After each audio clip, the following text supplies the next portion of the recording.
من يوم الأول أهدتني حبا وحنانا وسعتني بين ذراعيها حملتني تتلقى عني الأخطار كم يوم মায়ের ভালোবাসা কোনোদিন পরিবর্তন হয় না। তোমার পাশে অবস্থানরত সকলেই পরিবর্তন হয়ে যেতে পারে, কিন্তু তোমার মায়ের ভালোবাসা কোনোদিন পরিবর্তন হবে না।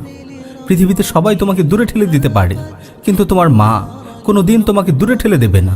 তুমি পৃথিবীতে তোমার মায়ের মতো আর কাউকে খুঁজে পাবে না। তোমার মা তোমার জন্য কত রাত জেগে রয়েছে, তোমাকে ঘুম পাড়ানোর জন্য কত কষ্ট করেছে। তোমার কি মনে পড়ে তুমি রাতের বেলায় কাঁথা গায়ে না দিয়ে ঘুমিয়ে পড়তে, কিন্তু ঘুম থেকে জাগ্রত হয়ে গায়ে কাঁথা জড়ানো দেখতে? রাতের বেলায় তোমার গায়ে কে কাঁথা টেনে দিত? এই গভীর রাতে কে তোমাকে নিয়ে চিন্তিত থাকতো? তুমি তো ঘুম থেকে উঠে সকাল বেলায় খাবার টেবিলে নাস্তা রেডি পেতে।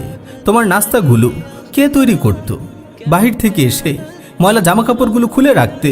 তোমার কাপড়গুলো কে পরিষ্কার করত? কে ধুয়ে দিত? কে তোমাকে সকাল সকাল স্কুলে যাওয়ার জন্য রেডি করে দিত? তোমার স্কুলের টিফিনগুলো কে প্রস্তুত করে দিত? আল্লাহর কসম দিয়ে জিজ্ঞেস করছি, এগুলো কে করত? তুমি কি তোমার মায়ের সব অবদানের কথা ভুলে গেছো? তুমি কি তোমার মায়ের সকল অবদানকে অস্বীকার করছো? প্রিয় মা, তোমার অবদানগুলো আমি কোনোদিন ভুলতে পারবো না। প্রিয় মা, আমার সুস্থতাগুলোকে নিয়ে নাও, তবুও তুমি অসুস্থ হয়ে যেও না। আমার প্রশান্তিগুলোকে নিয়ে নাও, তবুও তুমি ক্লান্ত হয়ে যেও না। আমার হাসিগুলো তোমার জন্য উৎসর্গ, তবুও তুমি ক্রন্দন করো না। পিতামাতার খেদমতের ব্যাপারে আল্লাহ তাআলা পবিত্র কালামে মাজিদে বলছেন, ওয়াকাযা রাব্বুকা আল্লা তা'বুদু ইল্লা ইয়্যাহ ওয়া বিল ওয়ালিদাইনি ইহসানা। তোমার রব ফয়সালা করছেন যে শুধুমাত্র তাকে ছাড়া অন্য কারো ইবাদত করো না এবং পিতামাতার সাথে সৎ ব্যবহার করো, পিতামাতার সাথে উত্তম আচরণ করো। ইম্মা ইয়াবলুগান্না ইনদাকাল কিবারা আহাদুহুমা আও কিলাহুমা ফালা তাকুল লাহুমা উফফিন ওয়ালা তানহারহুমা ওয়া কুল লাহুমা কাওলান কারীমা। তাদের মধ্য থেকে কেউ অথবা তারা উভয়ে যদি তোমার জীবদ্দশায় বার্ধক্যে উপনীত হয়, তবে বিরক্ত হয়ে তাদেরকে শব্দটি বলো না এবং তাদেরকে ধমক দিও না, বরং তাদের সাথে নম্র ভাষায় কথা বলো। ওয়াখফিদ লাহুমা জানাহায যুল্লি মিনার রাহমাহ ওয়া কুর রাব্বিরহামহুমা কামা রাব্বায়ানি সাগীরা। তুমি তোমার অনুগ্রহের ডানাগুলোকে তাদের জন্য বিছিয়ে দাও এবং বলো, হে আমার পালনকর্তা, আপনি তাদের উভয়ের উপর রহম করুন, যেভাবে শৈশবে তারা আমাকে লালন পালন করেছে।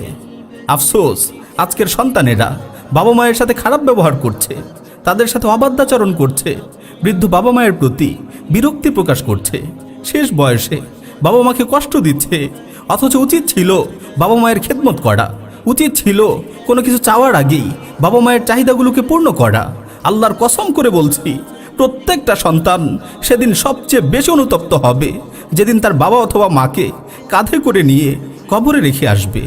এরপর সারা জীবন সে অনুশোচনা করবে, কেননা সে তার চোখের সামনে জান্নাতের দুটি দরজাকে নিজ হাতে বন্ধ করে দিয়েছে। পিতামাতার খেদমতের মাধ্যমে যে দুটি দরজা দিয়ে চাইলে সে জান্নাতে প্রবেশ করতে পারত। পরিশেষে আমি বর্তমান জামানার সন্তানদের নসিহত করব, প্রিয় ভাই ও বোন, তোমার মা বাবার জীবদ্দশায় চাইলে তুমি তাদের খেদমতের মাধ্যমে জান্নাতে প্রবেশ করতে পারো।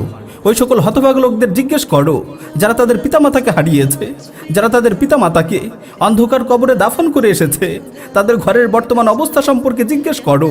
তাদের ঘরগুলো আজ অন্ধকার হয়ে গেছে, তাদের ঘরের প্রদীপ নিভে গেছে। হাজার লক্ষ টাকায় রোজগার হওয়া সত্ত্বেও তাদের জীবন থেকে বরকত উঠে গেছে, তাদের জীবন বরকত শূন্য হয়ে গেছে।